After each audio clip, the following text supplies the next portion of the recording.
The talks with the Taliban are dead. جہاں افغان امن کے لیے تقریباً 1 سال سے طالبان کے ساتھ جاری مذاکرات کو ایک ٹویٹ سے منسوخ کر دینا دنیا کے لیے حیران کن تھا، وہیں امریکی صدر کی جانب سے یہ انکشاف بھی حیرت انگیز تھا کہ وہ طالبان رہنماؤں سے کیمپ ڈیوڈ میں ملاقات کے لیے تیار تھے۔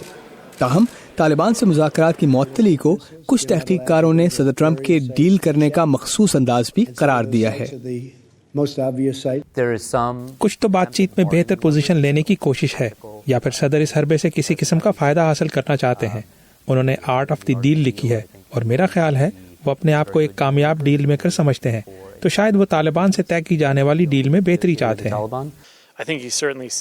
وہ یقیناً اپنے آپ کو ڈیل میکر سمجھتے ہیں۔ ان کی سفارتکاری کا طریقہ کار ایران اور جنوبی کوریا سے بحران کے دوران معاملات کو خود سے دیکھنا شامل رہا ہے۔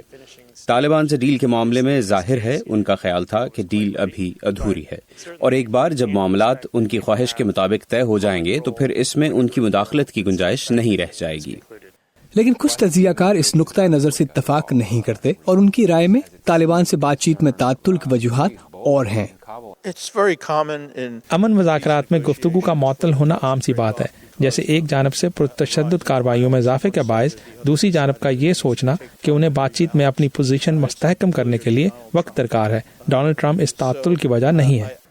میرا خیال ہے صدر ٹرمپ کو احساس ہو گیا تھا کہ اس ڈیل کے بارے میں بہت سے شکوک و شبہات پائے جاتے ہیں، اور اس میں کسی قسم کی کوئی یقین دہانی نہیں کرائی گئی کہ طالبان جنگ بندی کریں گے۔ میرا خیال ہے صدر نے طالبان کی جانب سے کیے گئے حملے، جس میں ایک امریکی فوجی ہلاک ہوا تھا، کو مذاکرات ختم کرنے کے لیے استعمال کیا۔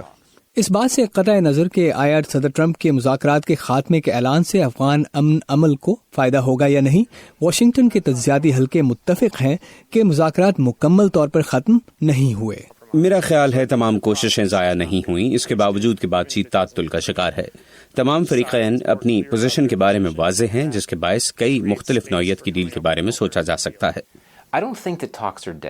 میں یقیناً یہ سمجھتا ہوں کہ بات چیت معطل کرنے سے امن عمل کو شدید دھچکا لگا ہے، لیکن صدر ٹرمپ افغان تنازع سے نکلنا چاہتے ہیں۔ انہوں نے اس بارے میں کوئی لگی لپٹی نہیں رکھی، اور ان کے لیے افغانستان سے نکلنے کا بہترین طریقہ ڈیل ہی کی صورت میں ہے۔ تجزیہ کاروں کو امید ہے کہ صدر ٹرمپ کی جانب سے طالبان سے بات چیت ختم کرنے کے اعلان کے بعد افغانستان ایک بار پھر عدم استحکام کا شکار نہیں ہوگا، اور فریقین جلد یا بدیر مذاکرات کی میز پر واپس آئیں گے۔ Aman Azhar, voice of America, Washington.